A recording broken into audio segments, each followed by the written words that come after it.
안녕하세요. 포텐셜 시크릿입니다. 오늘 소개해드릴 책은 최고의 휴식입니다. 저자는 구가야 아키라, 출판사는 RH 코리아입니다. 바쁘건 바쁘지 않건 늘 피곤하다. 아무리 쉬고 잠을 자도 몸이 무겁다. 집중력이 부족하다. 잡념이 많다. 만약 당신이 이런 상태라면 단순히 몸이 지친 것이 아니다. 이 모든 것은 뇌가 지쳐 있는 것이다. 우리는 보통 휴식을 몸을 쉬는 것이라고 생각한다. 충분한 수면을 취한다거나 뜨거운 온천욕을 한다거나 휴양지에서 느긋하게 시간을 보낸다거나 하는 등 말이다. 물론 그렇게 몸을 쉬게 해주는 것도 매우 중요하다. 하지만 그것만으로도 풀리지 않는 피로도 분명히 있다. 바로 뇌의 피로이다. 뇌의 피로를 풀어주기 위해서는 뇌에 맞는 휴식법이 필요하다. 뇌의 피로는 육체 피로와는 근본적으로 다르기 때문에 아무리 몸을 쉬어도 풀리지는 않는다. 그렇기에 뇌를 쉬게 하는 뇌 휴식법을 익히는 것은 진정한 의미의 휴식을 취할 수 있게 되는 것이며 나아가 집중력과 일의 효율을 높이는 방법이다. 미국에서는 최근 수년 동안 마인드풀니스가 폭발적인 인기를 얻고 있다. 세계 엘리트들이 선택한 휴식법, 마인드풀니스를 한마디로 설명한다면 명상을 통한 뇌 휴식법 전반을 의미한다.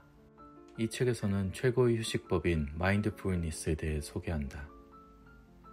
마인드풀니스는 첨단 뇌과학과 정신의학이 진지하게 학문적 탐구를 하고 있는 과학적 휴식법이다. 가장 완전한 휴식을 취하려면 마음 방랑을 멈춰야 한다. 뇌가 아무런 의식 없이 공회전하는 것부터 멈추도록 스스로를 이끄는 것이 그 시작이다. 뇌의 공회전 중에 떠오르는 과도한 잡념이야말로 뇌 피로의 최대 요인 중 하나이고 그 잡념을 컨트롤하는 것으로 뇌를 쉬게 하는 것이 마인드풀니스의 기본 원리이다. 우울증을 앓는 사람들에게 가장 흔히 볼 수 있는 사고 패턴이 무엇일까? 우울증을 앓는 사람들은 흔히 그때 그렇게 했으면 좋았을 걸 하는 부정적인 생각을 계속 반추사고하는 경향을 보인다. 이런 사고 패턴 역시 뇌 피로의 직접적인 원인이다. 이 역시 디폴트 모드 네트워크와의 관련성이 지적되고 있다. 혼자 끙끙거리며 고민하는 사람일수록 뇌 에너지를 낭비한다는 것이다. 그러면 지치지 않는 긍정적인 뇌로 바꾸는 방법은 무엇일까? 명상을 하면 마음이 차분해진다는 건 굳이 뇌과학이 증명하지 않아도 많은 사람들이 짐작하는 것이다. 마인드풀니스는 뇌의 활동에 일시적인 영향을 미치는 것이 아니라 뇌 구조 자체를 바꿔버린다. 즉 일시적으로 뇌의 피로를 풀어주는 증상 완화요법이 아니라 피로를 미연에 막는 예방법이라는 뜻이다. 한 연구에서는 스트레스 호르몬인 코르티솔이 쉽게 분비되지 않는 상태가 관찰되었다고 한다. 마인드풀니스로 스트레스의 강한 뇌를 만들 수 있는 가능성이 높아졌다는 것이다. 그 외에도 마인드풀니스는 집중력 향상, 감정 조절, 자기 인식 변화, 면역 기능 개선에 효과적이라는 연구 결과가 있다. 집중력 향상을 통해 한 가지에 지속적으로 의식을 기울일 수 있게 되고 감정 조절력 향상을 통해 스트레스 등의 자극에 감정적인 반응을 하지 않게 된다. 또한 자기 인식에 대한 변화가 나타나 자신에게 지나치게 주의를 기울이는 정도가 감소하고 자기 통제력이 향상된다. 마지막으로 면역 기능이 개선되어 바이러스 감염에 대한 내성이 강해져 감기 같은 질환에 쉽게 걸리지 않는다. 다음은 지금 여기에 집중하는 힘입니다. 과거와 미래에서 오는 불안에 대처하는 마인드 스트레칭. 모든 피로와 스트레스는 과거와 미래에서 비롯된다. 지난 일에 연연하고 앞으로 일어날 일에 불안해하는 데서 시작된다. 여기에서 벗어나고 싶다면 평가나 판단을 더하지 않고 지금 여기의 경험에 능동적으로 집중해야 한다. 뇌의 모든 피로와 스트레스는 과거와 미래에서 비롯된다. 지난 일에 연연하고 앞으로 일어날 일에 불안해하는 바로 거기서 시작된다. 그러면 마음이 지금에 머물지 못한다. 그리고 그게 계속되면 마음은 피폐해지고 만다. 우울증에 걸린 사람에게서 흔히 볼 수 있는 지난 일을 떨쳐내지 못하고 자꾸 생각하는 상태가 디폴트 모드 네트워크를 극도로 활성시킨다. 히스테리, 그러니까 어지러운 마음은 과거에 얽매이는 데서부터 시작된다. 과거와 미래에서 비롯되는 스트레스에서 해방되는 것이 바로 마인드풀니스의 목적이다. 과거와 미래의 마음을 빼앗기면서 내가 살고 있는 현재, 그러니까 지금 여기에 집중하지 못했다. 뇌를 쉬게 하고 싶으면 지금 여기에 머무는 상태를 익혀야 하고, 그러기 위해서 마인드풀니스 호흡법을 익혀야 한다. 어린아이는 늘 눈앞의 것에 온전히 주의를 기울인다. 아이에게는 모든 것이 신선하기 때문이다. 아이는 뭔가를 할 때 다른 것을 생각하지 않는다. 마인드풀니스는 세상의 모든 것을 마치 처음 보는 것처럼 인식하는 것이다. 지금 여기를 지속적으로 유지하는 어린아이의 마음을 되찾는 실천법이다. 생각해보면 내 머릿속은 늘 과거와 미래로 오가고 있다. 내가 의식하는 것은 지나간 나와 앞으로 올지 모를 나뿐, 지금 여기에 있는 나는 아니었다. 말하자면 이건 마음의 스트레칭이다. 한 방향으로만 관절을 쓰면 몸이 어떻게 될까? 유연하지 않은 뻣뻣한 몸이 되고 굳어버릴 것이다. 평소와는 다른 방향으로도 몸을 움직여서 쉽게 지치지 않고 다치지 않는 몸을 만드는 것이 스트레칭이듯이 인간의 뇌도 내버려두면 현재 이외의 것으로 생각이 향하게 된다. 그래서 굳이 현재로 의식을 스트레칭 해보는 것이다. 이렇게 해서 쉽게 지치지 않는 마음을 만들어가는 것이다. 현재를 모르면 뇌는 쉽게 지친다. 주의 산만, 무기력, 짜증은 뇌가 지쳤다는 신호이다. 근본적인 원인은 의식이 늘 과거 또는 미래에만 향해 있고 지금 여기에 없는 상태가 지속되기 때문이다. 현재를 의식하는 마음 연습을 하는 것으로 쉽게 지치지 않는 뇌를 만들자. 뇌가 지쳐있을 때 마인드풀니스 호흡법. 1. 기본 자세를 취한다. 의자에 앉는다. 의자 등받이에 기대지 않고 허리를 편다. 배는 편안히 하고 손은 허벅지 위에 둔다. 다리는 꼬지 않는다. 눈은 감는다. 2. 몸의 감각을 의식한다.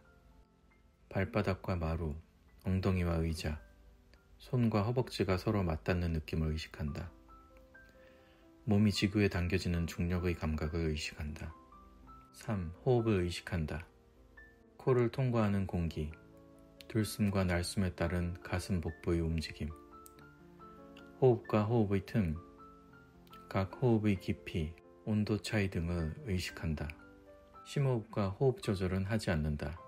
자연스럽게 호흡이 다가온다는 것을 기다린다는 느낌으로. 호흡에 하나, 둘, 열 하고 동작을 세분화하기 위해 말로 이름 붙이기 하는 것도 효과적이다. 4. 잡념이 떠오를 때 잡념이 떠올랐다는 사실을 알아차리고 호흡에 주의를 집중한다. 잡념이 생기는 것은 당연하므로 스스로를 자책하지 않는다. 이 호흡의 포인트는 하루 5분에서 10분이든 매일 지속하는 것이 중요하다. 뇌는 습관을 좋아하므로 같은 시간, 같은 장소에서 한다.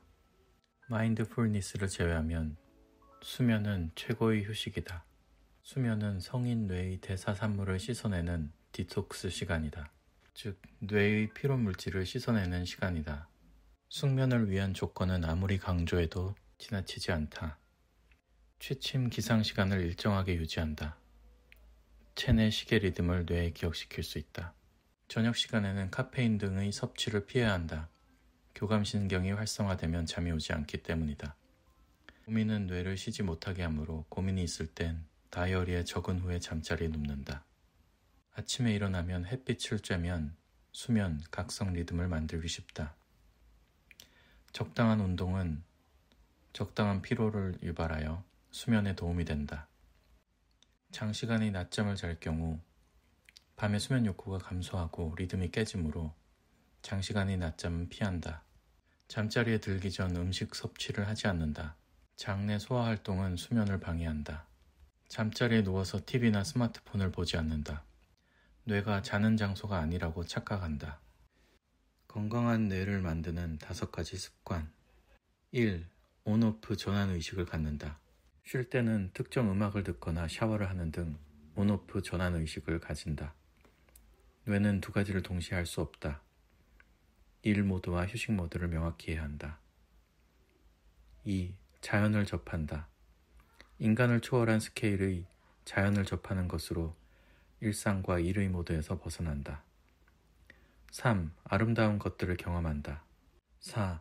몰두할 수 있는 것을 갖는다. 좋아하는 것에 집중하면 보수계가 자극받는다. 5. 고향을 찾는다. 성장한 장소에서는 안정감을 느낄 수 있다. 머릿속에 수많은 잡념이 소용돌이치는 몽키 마인드 상태에서는 뇌의 에너지를 크게 낭비해 피로가 쌓이고 수면의 질도 떨어진다. 그런 때는 먼저 잡념 자체에 대한 인지를 바꾸자. 반복해서 찾아오는 잡념에 이름을 붙이면 잡념의 고리에 쉽게 빠지지 않는다. 회복 탄력성은 스트레스에 대처하는 마음의 힘, 마음을 평소 상태로 되돌리려는 힘을 의미하게 되었다. 회복 탄력성이 낮은 마음은 일정한 힘이 가해지면 맥없이 꺾여버리지만 회복 탄력성이 높아지면 쉽게 꺾이지 않는 대나무처럼 유연한 마음을 가질 수 있다. 영국 ULC 대학의 연구팀은 실험 대상자들을 2그룹으로 나눠 각각 비관적인 미래와 낙관적인 미래를 상상하도록 했다. 그런 다음 자기 공명 영상으로 관찰했는데 그 결과 낙관적인 미래를 상상한 그룹 뇌의 전방 대상 피질의 활동이 변화했다는 것을 밝혀냈다. 전방 대상 피질은 우울증 환자의 경우 거의 활동하지 않는 뇌 부위로 낙관적, 긍정적 사고방식이 스트레스에 강한 유연한 마음을 만드는 데 도움을 준다는 것을 찾아낸 것이다. 셔럽 교수는 낙관주의적 사고는 인간 진화의 산물이며 낙관주의가 스트레스를 줄여 건강에 도움을 주고 인간이 새로운 모험을 감행할 수 있도록 돕는다는 사실을 밝힌 바 있다. 마지막으로 설명드릴 내용은 역경에도 안정을 유지하는 평정 명상입니다. 역경에서 어떻게 자신을 지켜낼 수 있을까? 어떻게 흔들리지 않을 수 있을까? 이건 사실 누구에게나 인생의 큰 과제이다. 중요한 건 대개 역경은 미래에 대한 불안보다, 그러니까 그 실체보다 대부분 부풀려진다는 것이다. 눈앞의 문제는 어쩌면 그 자체로는 큰 문제가 아닐 수도 있다. 물론 큰 문제일 수도 있지만 대개의 경우 가해지는 압력은 지금 여기에는 없는 것에서 오는 것이다. 다시 말하면 지금 여기에 집중하는 게 마음의 복원력을 높이는 가장 간단한 방법인 것이다.